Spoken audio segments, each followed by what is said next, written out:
Hola, ¿qué tal estás? Hace 86 años, el 20 de mayo de 1939, el general español Francisco Franco acudió a la iglesia de Santa Bárbara en Madrid para celebrar su victoria tras la guerra civil que se había prolongado durante 3 años. Allí, rodeado de símbolos del pasado católico de España, el general Franco presentó su espada de la victoria al cardenal Gomá, arzobispo de Toledo y primado de la Iglesia española. Pronunció una acción de gracias que seguro te suena. Señor, acepta complacido la ofrenda de este pueblo que conmigo y por tu nombre ha vencido con heroísmo a los enemigos de la verdad que están ciegos. Señor Dios, en cuyas manos está todo derecho y todo el poder, préstame tu asistencia para conducir a este pueblo a la plena libertad del imperio, para gloria tuya y de la Iglesia. Señor, que todos los hombres conozcan a Jesús, que es el Cristo, Hijo de Dios vivo. Este discurso tiene como mínimo 3 componentes: el litúrgico, el político y el histórico. Litúrgico porque no deja de ser una acción de gracias, lo mismo que hoy día puede elevarse cualquier otra al acabar los estudios o conseguir un trabajo. El político, porque no era una acción de gracias cualquiera. Aquel que acaudilló los ejércitos sublevados y que se impuso en la contienda fratricida, expuso una alianza entre la Iglesia y el Estado. Y el histórico, porque ese acontecimiento se convirtió en la casilla de salida de lo que hoy día conocemos como nacionalcatolicismo. Francisco Franco se mantuvo 36 años al frente de España. Han pasado 50 años desde su fallecimiento.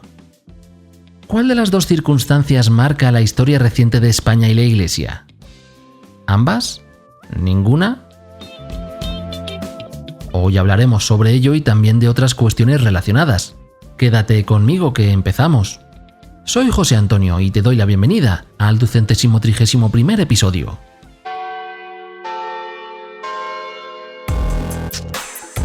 El podcast de Vida Nueva.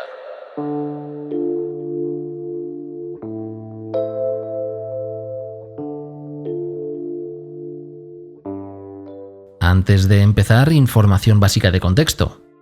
Cuando yo nací, Francisco Franco había fallecido hacía ya varios años.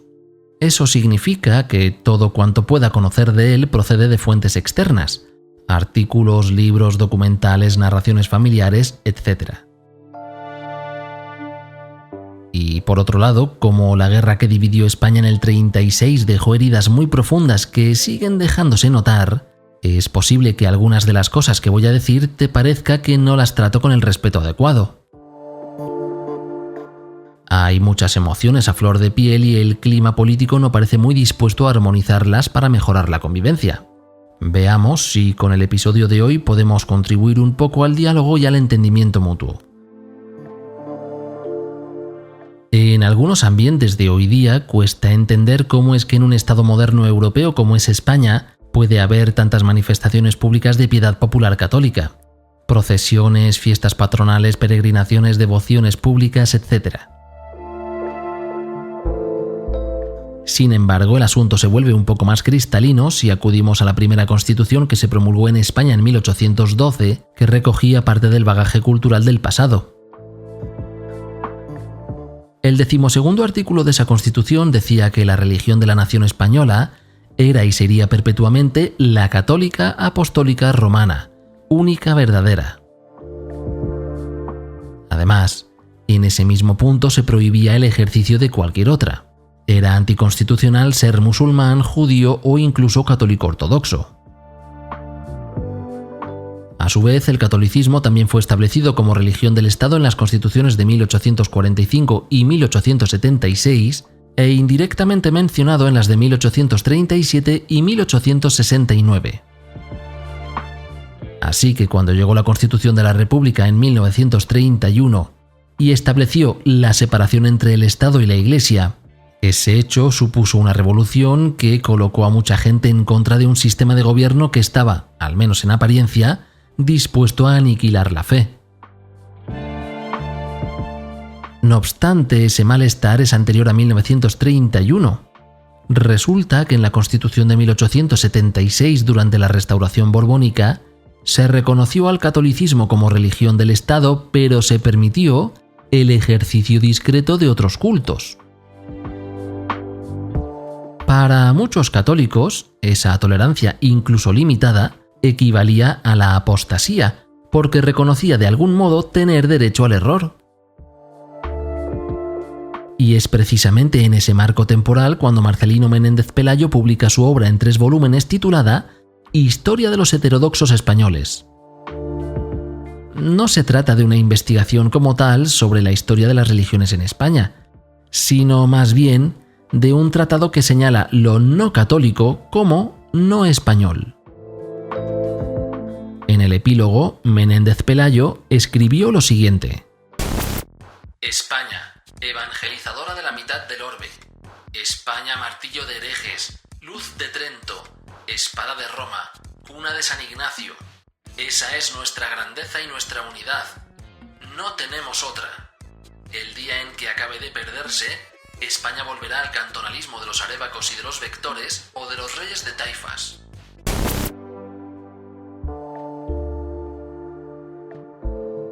Un detalle interesante. Menéndez Pelayo escribió el día en que acabe de perderse, lo cual implica que el autor estaba señalando parte de un proceso que había detectado y que no nació siquiera con la permisividad de la Constitución de 1876. La Iglesia llevaba décadas sintiendo que perdía terreno. La creciente industrialización, la secularización, tensiones sociales. Por aquel entonces, la aspiración a ser una iglesia tipo, es decir, una iglesia que abarca a casi toda la sociedad, era ya algo imposible. Había pluralismo cultural, increencia, conflicto de clases y estaban en auge los nacionalismos. Hablar de una España católica unida, por tanto, se estaba convirtiendo en una operación de ofuscación, en un arma política de unos grupos sociales contra otros, porque España no era homogénea. Así que, cuando llegó la República de 1931 con su programa secularizador bajo el brazo, aquello fue vivido como un terremoto por muchos eclesiásticos, casi incluso como una amenaza existencial. Al fin y al cabo, en aquel momento gran parte del clero veía la situación global como un proceso de descristianización imparable, y por esa razón se interpretó la guerra como una cruzada de forma literal, un intento de recristianizar España. El jesuita Fernández Almuzara, por ejemplo, contribuyó a extender el concepto de patriotismo y religión como una dupla inseparable, los pilares de la nueva España. Por eso creo que es importante situar la argumentación de Menéndez Pelayo no como constatación de una España católica sólida e indivisible, sino como respuesta a un largo proceso de pérdida de hegemonía política y cultural. Sus palabras son más fruto de la nostalgia y el miedo que de la verdad histórica objetiva. Y así, desde el mismo punto de vista, podemos observar la ofrenda de Francisco Franco en el Templo de Santa Bárbara en 1939. El acuerdo explícito entre Iglesia y Estado proclamaba que España volvía a ser católica. Sin embargo, sacerdotes y obispos seguían constatando internamente que la práctica religiosa real estaba cada vez más por los suelos. El carmelita Crisógono, por ejemplo, escribía en 1941 acerca de un catolicismo decadente en el que una gran masa de gente no iba a misa ni atendía la obligación de comulgar, al menos en Pascua.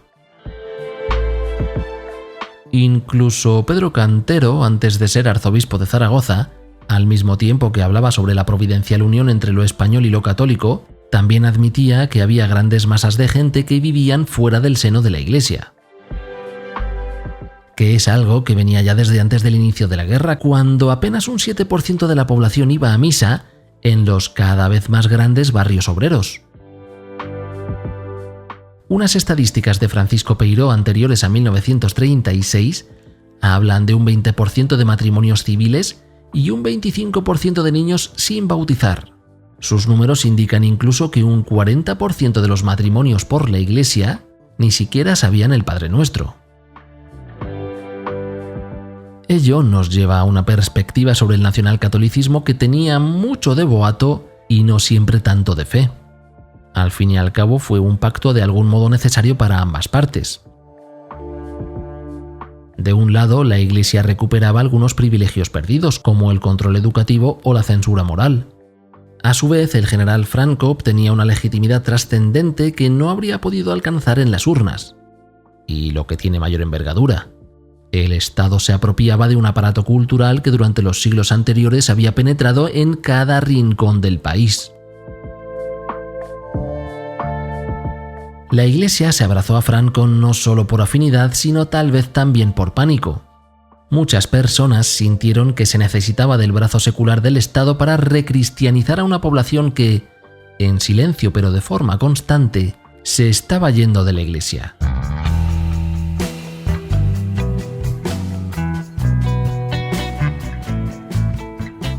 Pero, ¿cómo es posible regresar a alguien a Cristo a la fuerza? Es, como concepto, algo incompatible. El seguimiento libre y la obligación de creer son antagónicos. Así que la solución a la que llegó la Iglesia de la época fue hacerlo a través de las aulas. La nueva forma de gobierno entregó la educación a la Iglesia. Los libros de texto fueron depurados y refactorizados para resignificar el pasado y el presente de acuerdo a la lógica estatal de ese momento. Por ejemplo, el manual Así quiero ser, editado en Burgos por hijos de Santiago Rodríguez, explicaba a los jóvenes que la nación española hablaba el idioma castellano y profesaba la religión católica, apostólica y romana. También decía que el caudillo solo respondía ante Dios y la historia. Y al hablar sobre la obediencia, se podía leer lo siguiente. Los españoles tenemos la obligación de acostumbrarnos a la santa obediencia.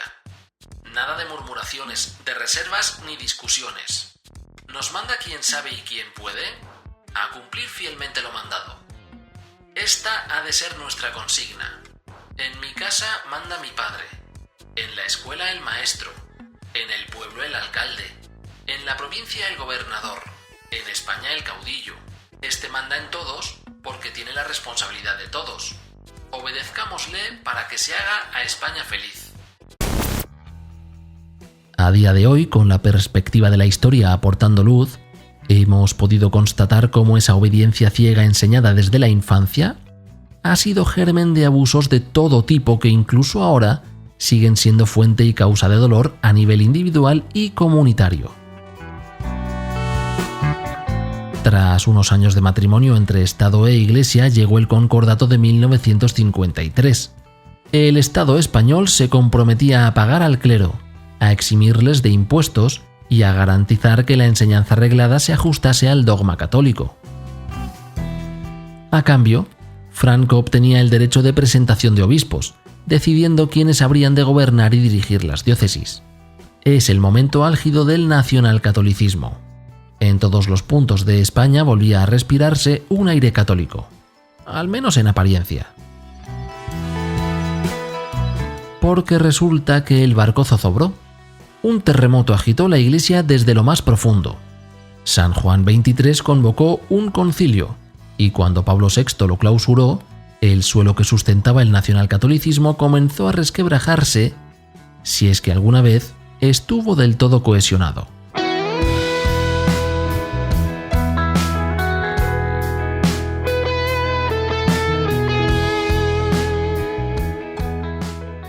El número de Vida Nueva de esta semana trae en portada el 50º aniversario del fallecimiento de Francisco Franco y su impacto en la Iglesia española. Pero no es lo único que viene en sus páginas. Leemos, por ejemplo, acerca del encuentro convocado por escolas ocurrentes para dialogar sobre soluciones que conduzcan hacia la paz. Un espacio privilegiado, por ejemplo, para el diálogo entre israelíes y palestinos. El Papa León XIV pide a la COP30 huir de la miopía y afirma que la vida está en peligro. En Argentina se celebró un encuentro histórico de pastoral afroamericana y caribeña entre los pasados 4 y 7 de noviembre. Más de 150 asistentes se citaron para poner voz a los clamores y esperanzas de estos pueblos históricamente excluidos de cualquier espacio de diálogo. Para no perderte estas y otras noticias, considera ahora suscribirte a Vida Nueva. Recibes y tienes acceso a 47 números cada año. Para saber cómo hacerlo, pásate por vidanuevadigital.com/suscripciones.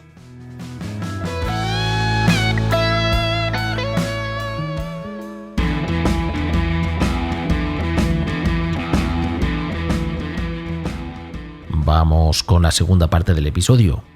Década de 1960. El Concilio Vaticano II abre las ventanas de la Iglesia. Desde ese momento, 3 cosas se proclamaron abierta y claramente: libertad religiosa, separación Iglesia-Estado y derechos humanos. En el contexto español, este mensaje cayó especialmente como una bomba. Fue como si de repente se hiciera oír el eco de aquella Constitución republicana de 1931 previa al enfrentamiento civil de vecino contra vecino. En pleno apogeo de una ilusión nacional católica que no dejaba ver lo que había en lo profundo del tejido social, resulta que desde el Vaticano llega el documento Dignitates Humanae sobre la libertad religiosa, cuyo punto número 15 dice: Es patente, pues, que los hombres de nuestro tiempo desean poder profesar libremente la religión en privado y en público.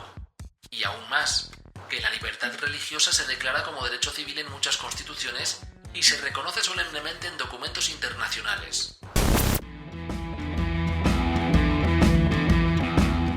Dos años después de aquello, en 1967, el gobierno de Francisco Franco publicó una norma sobre libertad religiosa que, en realidad, seguía manteniendo la confesionalidad del Estado y era muy restrictiva.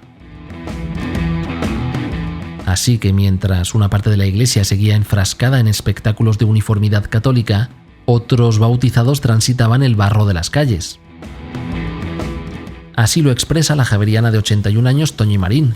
Hablando con Vida Nueva, comparte su experiencia de una suerte de 2 iglesias, una con el régimen y otra al lado de los más desfavorecidos. En su caso, afirma que ella se contaba entre quienes buscaban un cambio estructural. Los años siguen transcurriendo bajo el palio del nacionalcatolicismo, cuyas grietas eran cada vez más visibles y palpables. Entonces sucede que el 20 de noviembre de 1975, España escucha este mensaje: Españoles, Franco ha muerto. España contuvo la respiración. ¿Qué habría de suceder? ¿Otra guerra, cuando las cicatrices todavía estaban recientes y algunas heridas sin cerrar del todo? Una semana después de ese anuncio, el 27 de noviembre, en la parroquia de San Jerónimo el Real, el cardenal Tarancón pronunció una homilía que contribuyó a destensar las cuerdas invisibles que en ese momento estiraban del tejido social. El texto de esa homilía no fue solo obra suya. El cardenal Fernando Sebastián, el catedrático de Teología Olegario González, el entonces director de Vida Nueva José Luis Martín Descalzo y el jesuita José María Martín Patino son nombres que sumaron su voz a la de Tarancón desde detrás de las letras. El cardenal, dirigiéndose a Juan Carlos de Borbón como sucesor de Francisco Franco, dijo: Pido para vos acierto y discreción para abrir caminos del futuro de la patria, para que, de acuerdo con la naturaleza humana y la voluntad de Dios, las estructuras jurídico-políticas ofrezcan a todos los ciudadanos la posibilidad de participar libre y activamente en la vida del país, en las medidas concretas de gobierno que nos conduzcan, a través de un proceso de madurez creciente, hacia una patria plenamente justa en lo social y equilibrada en lo económico.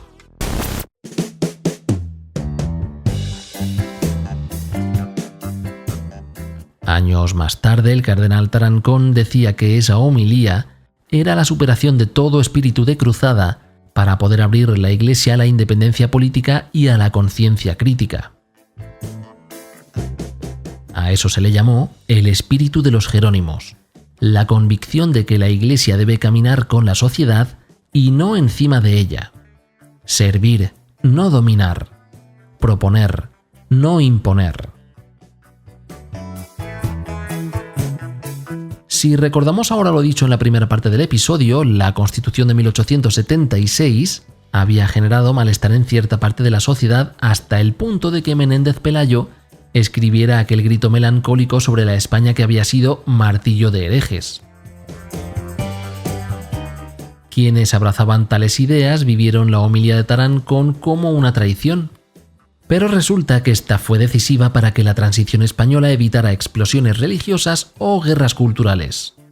El tono moderado, conciliador y profundamente evangélico de Tarancón contribuyó a enfriar moderadamente el ambiente.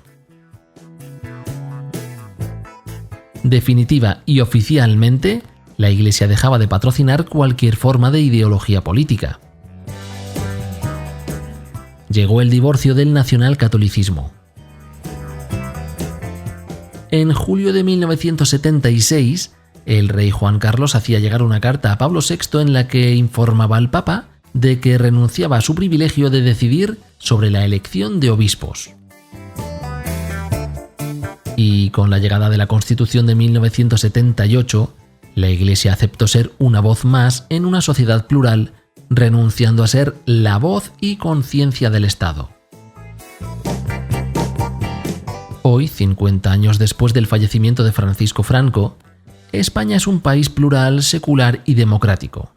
Y aún así hay fracturas que continúan ejerciendo oposición a su remiendo.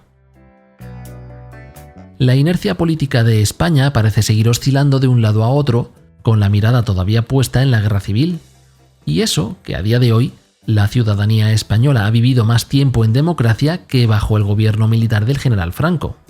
Tanto la sociedad como la Iglesia han mostrado otro modo distinto de funcionar, alejados el uno y la otra del nacionalcatolicismo. Pero los discursos del pasado reaparecen.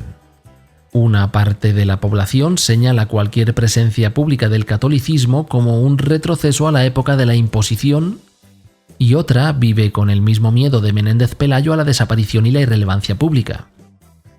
Es como si, de algún modo, España estuviera siempre condenada a una eterna división binaria, como si hubiésemos nacido con la obligación de odiar a otro bando.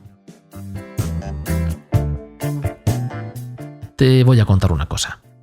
En el tiempo de la Guerra Civil, una mujer de mi familia fue fusilada porque la otra parte consideró que su vida no era merecedora de la España por la que ellos peleaban.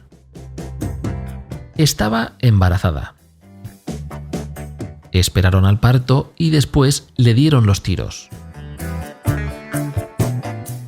El hijo lo devolvieron a la familia y fue criado por su abuela como un hermano más. La suya es una de las tantas y tantas historias que regaron el país de sangre a uno y otro lado de la invisible línea que dividía a ambos bandos. ¿Qué beneficio nos trae aferrarnos al enfrentamiento, si no acaso más barbarie? Durante la pandemia pudimos ser testigos de cómo sigue existiendo la fractura social. ¿Recuerdas cuando en las baldas de los supermercados no quedaba ni un solo rollo de papel higiénico? ¿O cuando la alarma social llevó a acaparar bienes por si acaso el vecino me los quitaba? Son las mismas actitudes de confrontación ciudadana, pero en diferentes contextos temporales. No me cabe duda de que si se hubiera permitido la posesión de armas a la ciudadanía, más de una persona habría perdido la vida por un miserable rollo de papel. La histeria colectiva es tan traicionera como la falta de empatía social.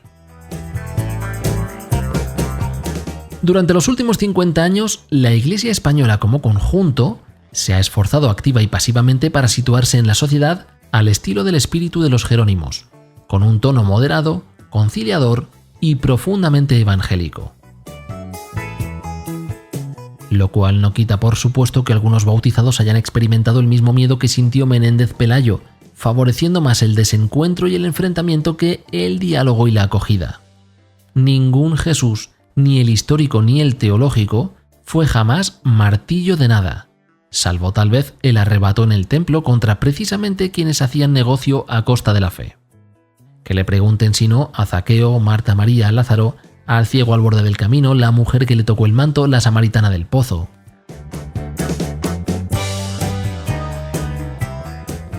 Para dirigirnos hacia el final del episodio, vamos a dar una vuelta de tuerca más al razonamiento.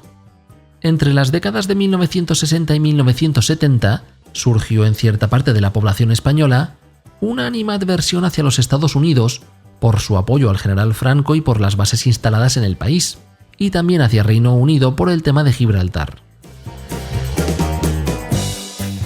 Durante la Guerra Fría, a ninguno de esos países les convenía no poder contar con el valor estratégico de la península ibérica, así que en ambos casos optaron por una estrategia de poder blando, soft power. Tanto Estados Unidos como Reino Unido apostaron por promover el inglés como herramienta cultural a fin de generar empatía en los sectores que, en el futuro, liderarían la transición tras el fallecimiento del general Franco. En 1959, la Embajada Británica en Madrid consideraba que la enseñanza del inglés ayudaría a superar el telón pirenaico y a cultivar actitudes anglófilas en un número considerable de jóvenes españoles intelectualmente conscientes. El British Council creó centros oficiales de enseñanza de inglés en ciudades como Santander, Málaga, Murcia o Granada. Después eran entregados a franquicias privadas una vez que eran rentables. Por su parte, varias fundaciones estadounidenses financiaron la producción de materiales didácticos, centros culturales y la formación de profesores. Y seguro que también recuerdas la introducción de cursos de inglés por radio como Learn English by Radio o Listen and Speak de la BBC. En 1963 se introdujo el primer curso de inglés en la televisión estatal. Estarás de acuerdo conmigo en que aquella estrategia dio sus frutos. Millones de españoles prepararon sus cerebros para acoger con los brazos abiertos todo aquello que oliese a extranjero y en el proceso, algunos de ellos aprovecharon para renegar de la propia tierra que les vio nacer. Ahora retomamos el tema. En estos 50 años desde la disolución efectiva del nacionalcatolicismo, en la Iglesia hemos tenido una representación de todo lo que hemos ido comentando a lo largo del episodio. El resurgimiento de cierta nostalgia que impulsa a pensar en una España uniformemente católica como si hubiera sido algo real, cuando en realidad nunca ha existido.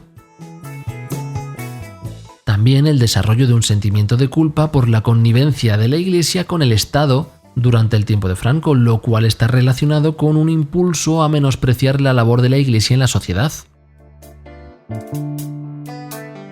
También está presente el miedo a desaparecer y se ha perdido la memoria colectiva hacia figuras de referencia como Tarancón. Ya no es una nación católica si es que alguna vez lo fue. Es un país plural, secular y democrático.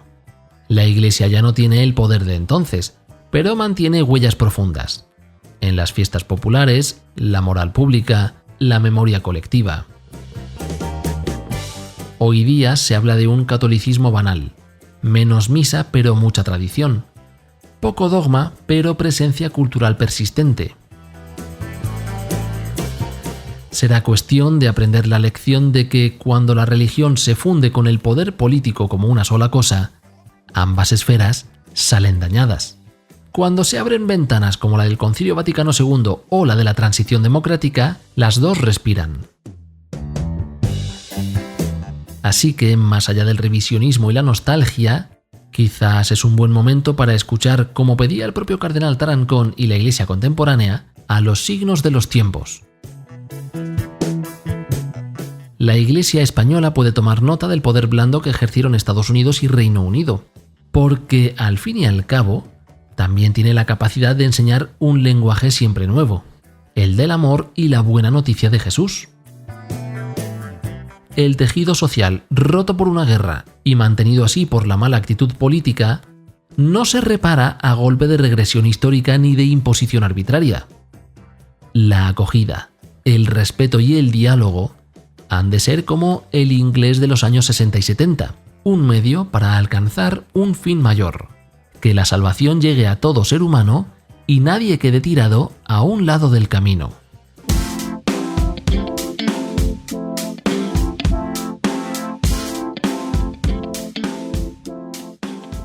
Esta semana han pasado muchas cosas en la Iglesia y en el mundo.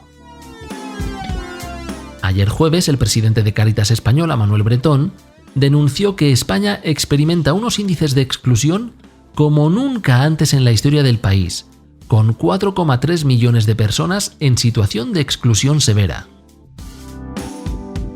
La Iglesia alemana y el Vaticano se han vuelto a reunir para seguir dialogando acerca del mejor modo de hacer efectivo un modo de vivir la sinodalidad sin que ello conduzca a ningún cisma. El reciente libro de Elisabetta Piqué y Gerardo Conel, titulado El último cónclave, narra algunos aspectos de lo que sucedió en la Capilla Sixtina durante la elección del Papa León, como la anécdota de un cardenal mayor que olvidó entregar su teléfono, el error de un cardenal español que obligó a repetir una votación, o los cardenales que, precisamente por no tener el teléfono para despertarse, hubo que mandarles a buscar. Encuentras estas y otras noticias en vidanuevadigital.com.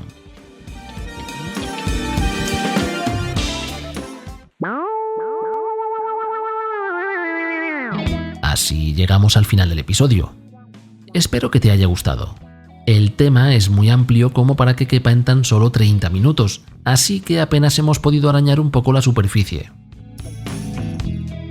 No he dicho lo que esperabas escuchar y habré pronunciado palabras que habrías preferido no conocer. En cualquier caso, ha sido un ejercicio sincero de apuesta por el diálogo en estos tiempos de enfrentamiento explosivo. Acuérdate de compartir el enlace al episodio en tus redes sociales y de dejar un comentario o mandar un mensaje de correo. No te puedo prometer una respuesta, pero sí una lectura atenta y agradecida. Me despido. Te doy las gracias por quedarte conmigo todo este rato. Te deseo una feliz semana. Nos escuchamos en 7 días.